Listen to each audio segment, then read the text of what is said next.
محمود. يونس محمود لا يحطون كلام يونس محمود شماعه للعراق انه هو سبب الهزيمه او شيء. سعد قيس اللي قال الكلام اللي يصير ان يونس محمود حتى يوم كان عندنا في نادي الغرافه وكان عندنا في قطر كانت دائما تصريحاته مثيره للجدل، هذا شيء طبيعي ودائما. بس لكن اذا بحط ان تصريحات يونس محمود ان هي تاثر على الفريق، لا.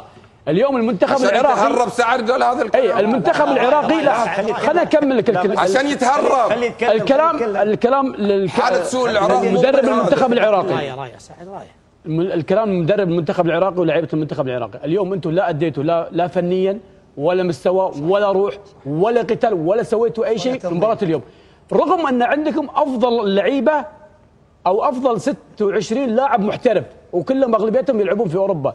اليوم انتم حتى عقليه اللاعب المحترف ما شفناها في ارضيه الملعب، لا قتال. اليوم المنتخب البحريني روح قتال من بدايه المباراه الى نهايه المباراه، هم يلعبون بكل قوه وكل اصرار وكل عزيمه، ولو كملوا بعد 5 أو 10 دقائق بعد المنتخب البحريني راح يسجل هدف وهدفين وثلاثه. هذه الروح اللي نتكلم عنها، ما نتكلم عن تصريحات يونس محمود او تاثيره على الشارع الرياضي. اليوم يعني كلام سعد سطام، انت اختزلت كل النتيجه سببها. انا ما غير كلامي، انا بالبدايه قلت المنتخب العراقي بحياتي ما شفته بهذا السوء. اليوم كاساس بس سببها قلت لي التصريحات اللي كانت من نائب الرئيس. ابو نواف، انا ذكرت في كلامي قلت انه بحياتي ما شفت المنتخب العراقي بهذا السوء، يعني هذا سبب، صح ولا لا؟ اي شو سبب السوء؟ لا ترى قلت سبب السوء التصريحات. بالتاكيد لانه انا قلت لك انه اللاعب العراقي جدا عاطفي، يتاثر بما يقال حوله، وانت تعرف هذا معسكر منتخب. اي بس انت اختزلت كل شيء. ما غير كلامي في التصريحات. اي انا ما غير كلامي. يونس مش من اليوم يصرح. بس انا عندي معلومه ابو نواف، بس دقيقه واحده. يونس مش من اليوم يصرح، بس من يوم كان لاعب عندنا في السابق حتى مع المنتخب. هناك كان لاعب مسؤول، حتى لو مسؤول لا تاثيره ما شفنا التاثير كابتن والله صرح في كذا بطوله ما شفنا التاثير. انتم لعيبه محترفين مش لاعبين كلهم لاعبين محترفين. لا مو كلهم. اليوم احنا شفت اداء اليوم، شفت تغييرات فنيه في الملعب، شفت اداء كاساس ما في تنظيم، ما في روح، ما في قتال. احنا ما نهضم حق المنتخب البحريني كذلك. انا معك، الجانب العاطفي نخليه على جنب. انت دخلت ارضيه الملعب، جمهورك الملعب فل اليوم. نعم.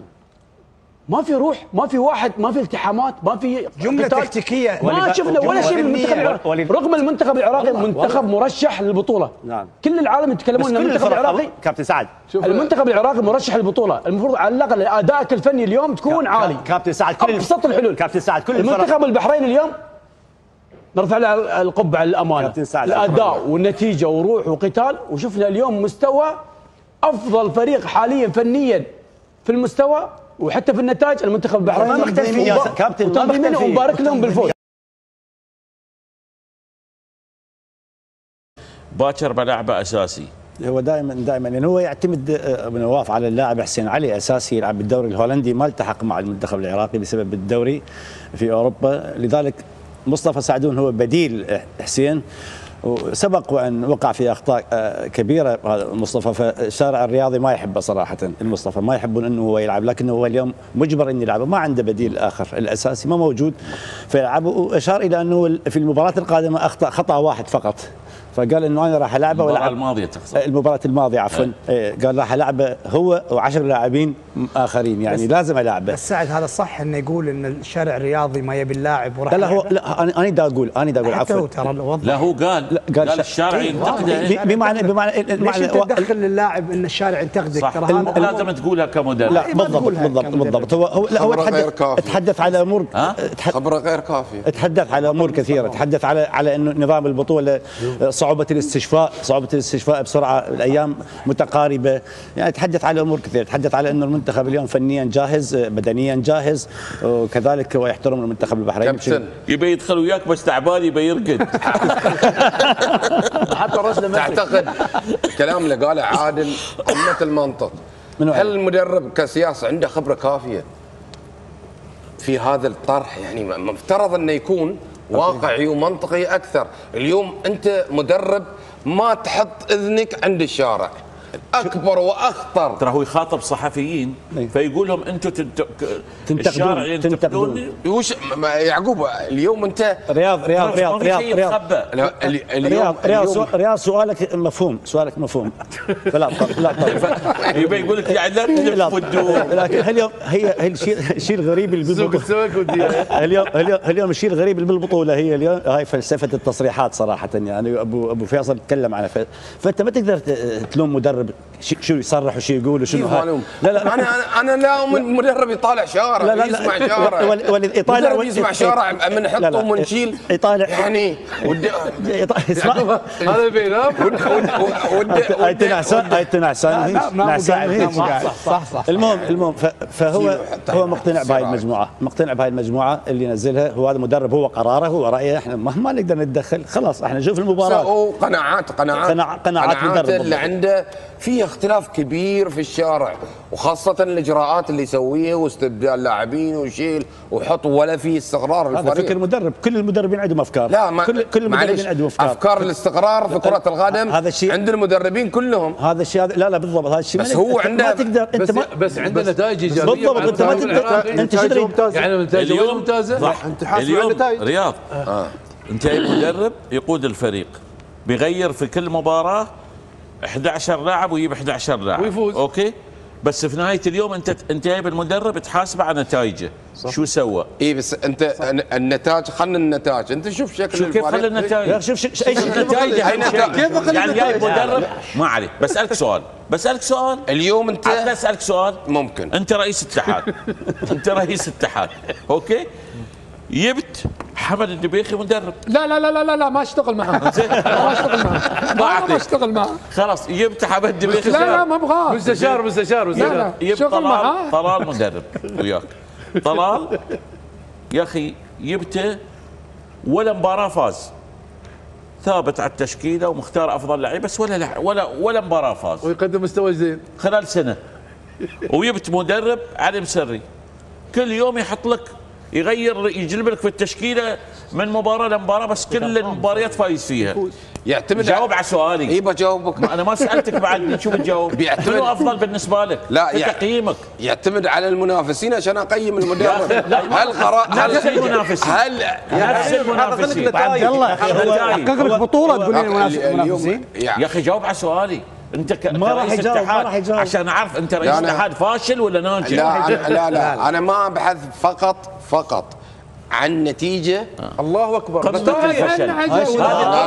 لا انا بالنسبه لي انا لان النتيجه ممكن تكون مؤقته. يعقوب اقول لك سنه يا اخي لا ممكن تكون النتائج مؤقته. صار سنتين كاساس، صار له سنتين كاساس، صار له سنتين مع المنتخب العراقي كاساس.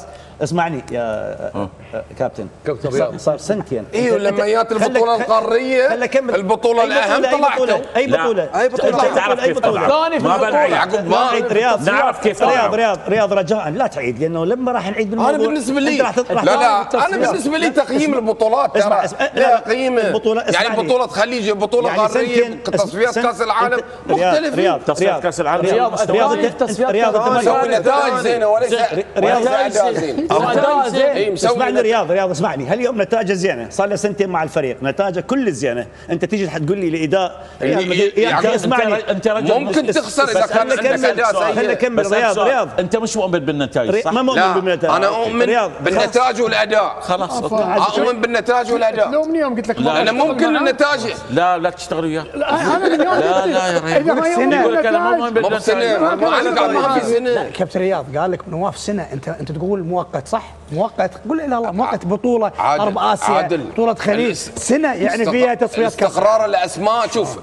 شوف بطوله اهم شيء، نتائج مهمه. خيارات اختيار اللاعبين هو يسمونه الاختيار الافضل والمثالي. ما في افضل 20 لاعب في اليوم تشيل 5 وتجيب 6. انت نتائج عرفت؟ لا عرفت ان انت ما تثبت رياض لا، عنده افضل مباراه في اسيا. ثبات التشكيل. هذا كاس الخليج، هذا كاس الخليج مع مدرب مميز مهم في كرة كان القدم. يغير. زين كاس الخليج اللي خذيته شلون؟ ثبات تشكيل وفريق فاشل. رياض كاس الخليج اللي خذيته فلسفة خاصة حق مباريات. كان كل مباراة 11. لا البحرين خذ كاس الخليج. رياض حاليا العراق مدرب مميز. سعد شباب حاليا العراق عنده افضل منظومه وافضل لعيبه محترفين على مستوى اسيا حاليا موجودين عنده. الشيء الثاني البطوله الاخيره خذاها كاس الخليج، قاعد ينافس في تصفيات كاس العالم، الثاني في تصفيات كاس العالم. ايش تبي انا شفت لاعب ضد افضل المنتخبات الاسيويه. المنتخب العراقي لعب في تشكيله 4-4-1-1 او ان صح التعبير 4-5-1. لعب في راس الحرب عمر الداحي وتحته رقم 10 محمد هاشم، كان من افضل اللاعبين المميزين اللي يتكلم عنه ابو انور. محمد هاشم رقم 10 كان من افضل اللاعبين وكان من اميزهم الشوط الاول من المنتخب اليمني. فاعتقد كان تكتيكهم دفاعي، وفعلا نفس ما قال ابو علي وبران، المعسكر اللي يقيم في ماليزيا وايضا المعسكر اللي يقيم في قطر، وايضا لعب مباراه وديه ضد منتخبنا في قطر، وتعادل منتخبنا مع المنتخب اليمني في الدقيقه 94 في مباراه وديه. في المنتخب اليمني يعني ما ابي اقول انه، لكن فريق مستغر خلال الفتره اللي طافت، يستعد للتصفيات في شهر 6 التصفيات الاسيويه، فقدم مباراه كبيره. الجهاز الفني غار المنتخب العراقي وطبق التكتيك واجادوا اللاعبين المنتخب اليمني بالرغم من الخساره، وضاع اكثر من هجمه في مباراه اليوم. المنتخب العراقي في مباراه اليوم لعب خصوصا بالثلث الاخيره والمهاجمين في نفس تشكيلته في المباراه الاخيره ضد المنتخب العماني في التصفيات. لعب ابراهيم بايش، امجد عطوان، لعب احمد ياسين، لعب يوسف علي جاسم، لعب الوينج يوسف مع ايمن حسين. لعب 4-4-2 اليوم او 4-2-3-1. ايضا المنتخب العراقي ما كان في مستواه المعهود، خصوصا انها مباريات افتتاحيه، ودائما المباريات الافتتاحيه على الفريق البطل او حامل اللقب دائما تكون صعبه، لكن كرة واحدة وهذه أقوال أيمن حسين، يستغل أي عرضية، أي خطأ عدم تمركز المدافعين، واستغل عرضية أمجد عطوان اللي أكثر من مميزة وارتغلها أيمن الحسين، وهذه أهدافه، ودائما من أنصاف الفرص يسجل، وهذا المهاجم دائما مهاجم حقيقي بالضبط. وهذا هذا التارجت اللي يلعب عليه أي منتخب أيمن الحسين في كل المنتخبات الخليجية. يمكن لو نستثني ممكن المعز، ايمن حسين هو الراس الحربه الحقيقي في كل منتخباتنا الخليجيه، الراس الحربه التارجت اللي يعتمد عليه اي مدرب، المحطه اللي كل فريق يعتمد عليه. الامارات كنا فيها تارجت لا كمهاجم ما في صريح، ما هو المهاجم الصريح اللي نقول مهاجم رقم 9 اي محطه رئيسيه يلعب عليها كل مدرب. وهذا دائما يمكن حتى ابو نواف من المدربين اللي يحب اللاعب التارجت المحطه اللي يعمل للفريق.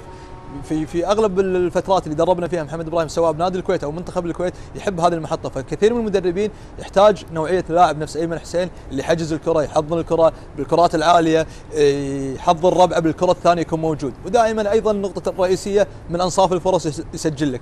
فعرضيه اليوم من امجد عطوان سجل منها ايمن حسين بالارتقاء، وشوف لاحظ اهدافه كلها في الفترات الاخيره دائما بالكرات العرضيه او الكرات الثابته، واليوم الكرات الثابته والكرات العرضيه هي اللي تفوزك في المباراه. تكتل دفاعي شلون تستغله؟ يا يكون تسديد خارج المرمى خارج ال18 تفك التكتل الدفاعي، او تكون الكرات الثابته، والعنصر هذا من المدربين اللي يستغله. فاليوم ما اقول لك انا كره ثابته، لكن اتكلم كره عرضيه.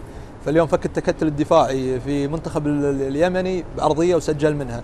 حتى بالمؤتمر الصحفي المدرب العراقي قال ان فكينا التكتل الدفاعي او اتعبنا التكتل الدفاعي المنتخب اليمني، وطبيعي من قبل المباراه المدرب العراقي يعني قاري المباراه ان الفريق اليمني راح يكون في تكتل دفاعي. فاعتقد 3 نقاط مهمه جدا للمنتخب العراقي في هذه المباراه، مباراه صعبه لكن تجاوزها ب3 نقاط، طلع بالمطلوب في هذه المباراه ب3 نقاط، وايضا يمكن تصدر المجموعه مع المنتخب البحريني. تفضل جدا تنظيميا، يعني هذه اللقطه لو جوده لاعب يمرر للامام، اللاعب اللي على اليمين رايح باتجاه المرمى اللي هو ناصر محمدو. اعطونا اياها فول شباب الصوره حتى تصير واضحه، حتى نشوف الملعب بشكل كامل. نرجع للخلف، نبدي الحاله من البدايه ونتوقف لحظه التمرير الخطا. خلاص انتهت الحاله، نمشي هسه لحظه القطع، هنا للامام بعد شويه نتوقف لحظه التمرير لعب. الان نتوقف، يعني شوف المساحه اللي بظهر زيد ومناف وين؟ في حاله هجوم كان كابتن، بس مو بهالطريقه اللي يواجه امجد. احنا سوء الفهم للواجبات بهذه الحاله ما يواجه زيد، قلب الدفاع زيد ما يطلع يواجه، اللي يواجه رقم 14 اللي هو امجد الهاف الديفندر زيد بالضبط، الهاف الديفندر بالضبط يدافع زيد المنطقه حتى يحمي التحول للمنافس. لكن انت تنظر لتحول سيء او على اقل تقدير حاله دفاعيه سيئه بالنسبه لمنتخبنا الوطني، ايضا بالنسبه للمنافس لو يمتلك جوده لاعب، هذا اللاعب لو يمتلك قدراته اعلى ممرر ما بين اللاعبين، اللاعب اللي على الطرف اليمين رايح خلوها شباب. كابتن صفوان خل تبقى نفس الحاله كابتن صفوان. تفضل كابتن. حتى الداخل ويا كابتن صفوان، انا اتفق وياك جمله وتفصيله في هذا الموضوع. بس التوظيف السيء اللي سيد كاساس وظف كابتن امجد، كابتن امجد ما يلعب رقم 6، ما يلعب يعني ما يلعب في هذا المكان ابد. كابتن احنا ما عندنا 6 بالمنتخب، ما عندنا 6، فاذا هذا المكان يلعب به امجد مو مكانه، فبالتالي ما تشوفه خروجه دائما على الجناب، خروجه للامام ويترك مناطق بالملعب. يعني مثل ما تفضلت هسه هاي الكره. شوف كابتن هذه الحاله الثانيه انت تتكلم، شوف انتقال، شوف التنظيم، شوف المراقبه، هذه اللي تكلم عنها الكابتن مجدي. لاعب شوف بس يريد يخلص من الكره، ماكو مهاجم مش قادر. وهذا بالمناسبه محترف عندنا بالدوري المحترفين، اعتقد وقعوا نادي القرمه عمر الداحي. يعني مع الاسف يعني احنا وهذه الثالثه، هذه الثالثه. شوف هذه ممكن حاله ثابته، لكن اشكل على التنظيم الدفاعي انه انت كيف تخلق التوازن بالحاله الثابته تنظيميا تكون بشكل افضل. هذه هذا 3 فرص كان ممكن ان يسجل من خلال المنتخب اليمني. احنا تنظيميا ما كنا جيدين بالنسبه بعد فقداننا للكره. لو المنتخب اليمني بجوده المنتخب البحريني اليوم ممكن ان يسجل في موانئ اكثر من هدف، لكن هي جوده المنافس اعتقد نقطه ادفانتج بالنسبه لنا بالحاله الدفاعيه. ده كلام محترم بالضبط، ده كلام محترم. جوده